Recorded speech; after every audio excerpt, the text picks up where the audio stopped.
Okay, all right, shalawam. First off, I want to say all praises to Yahawah, bahasham Yahawashi, bahasham Kodash. Double honors to our apostles and elders of GMS, and to the elect doing the work in sincerity and in truth. Shalawam. This is GMS Precepts. There's our Chud here. Real quick, I got a few articles here in the scripture. As you can see, this is the RT News. It says nuclear war is imminent. You see? Imminent. North Korea, right? Matter of fact, let's look up the word imminent. It's gonna happen.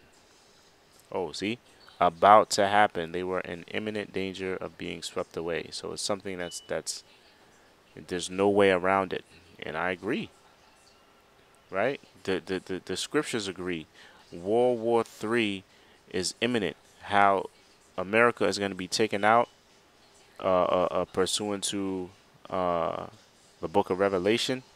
What is that? The ninth chapter is going to go out by way of nuclear missiles. What's that? The seventh chapter as well.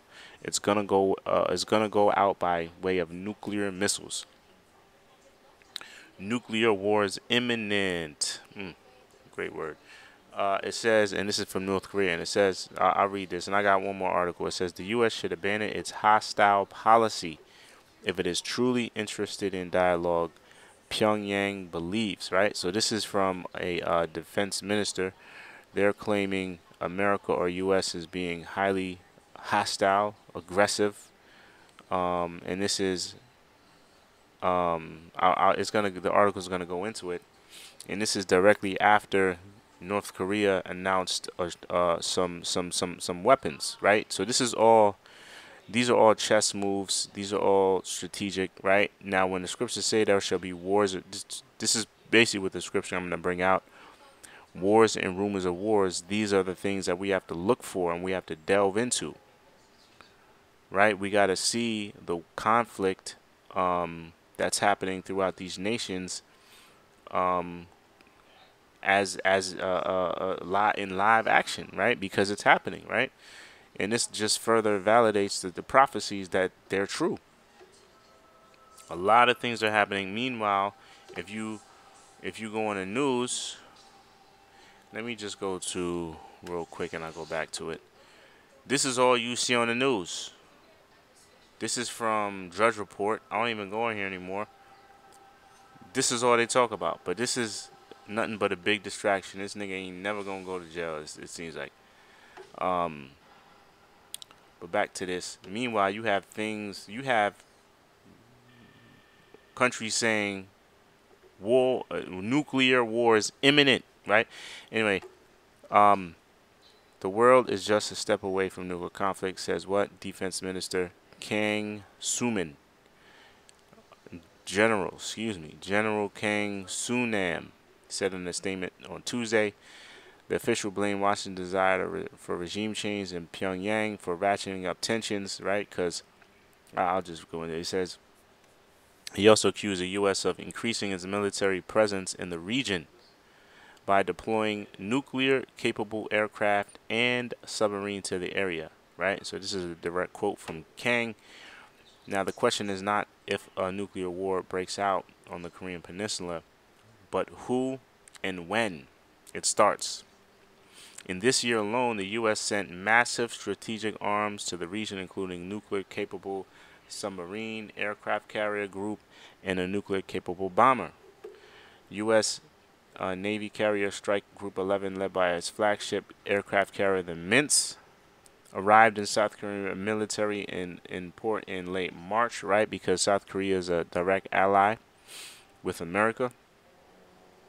It said it arrived in late March, soon after Pyongyang unveiled its new, smaller nuclear warheads, right? So once North Korea, that's a hard word to say, Pyongyang. Once North Korea unveiled its new nuclear warheads, now America wants to bring more weapons and go take part in drills with its ally, South Korea. So this is all a flexing of muscles by the nations, right? Which supposedly be mounted on short-range missile, right? So then in late June, a US B-52 strategic bomber took part in joint drills with South Korea. Just 2 weeks later, America also deployed its Ohio-class ballistic missile submarine The U.S. Kentucky to South Korea, armed with 20 Trident II ballistic missiles. The undersea vessels carried a total of 80 warheads. Nuclear. The U.S., which has been waging a hostile state policy against North Korea for 80 years, blatantly interferes with the independent deployment and security interests of the North and pushes the situation in northeastern Asia to the brink of a nuclear war. So Pyongyang is getting fed up. They're saying, yo, all these hostile moves U.S. is doing, nuclear war is becoming imminent now. I thought U.S. were the peacemakers, right? You know what? Let me bring this out now. Then I'll go to Luke. Let's go to Luke. Luke 21 is the same thing that's said in Matthew 24. This is Luke 21:10. It says, Then said he unto them, Nation shall rise against nation, and kingdom against kingdom. And that's what's happening right now. Right? Nation against nation and kingdom against kingdom. Let me bring out one more article.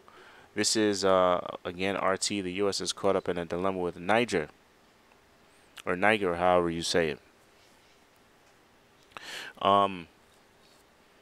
Washington can't sever relations with post-coup government lest it lose basis for its military presence in the African country. So what America is, I read a little bit of this article, what America is scared of is if they leave the country, guess who's going to take a strategic stronghold of that situation in Niger? This guy, Russian. Let me see if I can find that. Let me see if I can find that part here.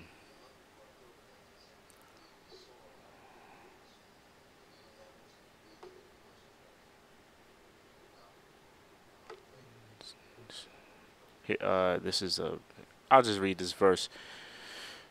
I'll read this paragraph. From Washington's perspective, the greatest threat that would emerge from any break in the military systems between the U.S. and Niger is not the potential spread of Islamic fundamentalists inspired terror, president, blah, blah, blah, but rather Russian influence, right? So they're not afraid of the big bag boogeyman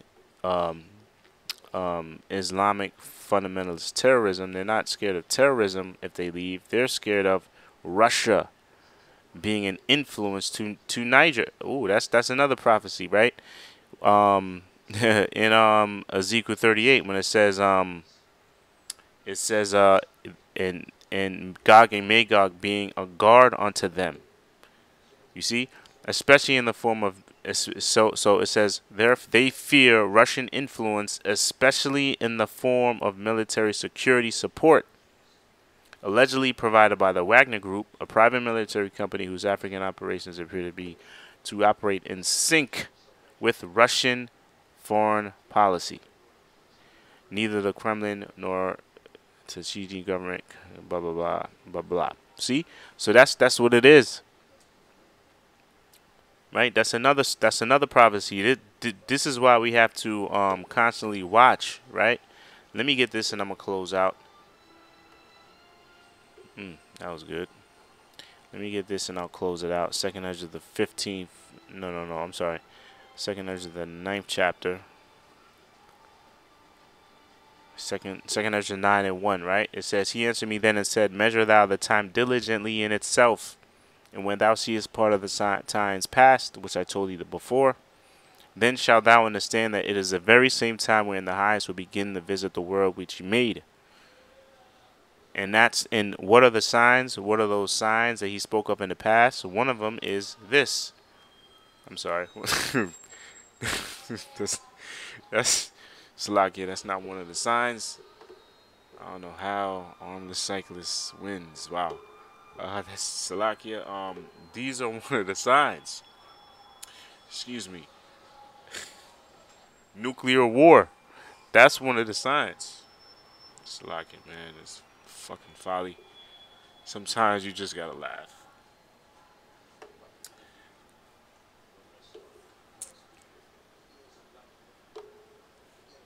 Salakia. Yeah, so that's one of the signs. Nuclear war, right? Nuclear war being imminent. The nations warring with each other. Let me go to Luke, right? It says nation shall rise against nation and kingdom against kingdom. Those are the signs that we got to look for, right? Um, those are the signs that we're spoken about, right? So you know what? I'll end it on that. Lord willing, you brothers and sisters were edified. I'll leave these articles in the description box. Until the next time, shalom.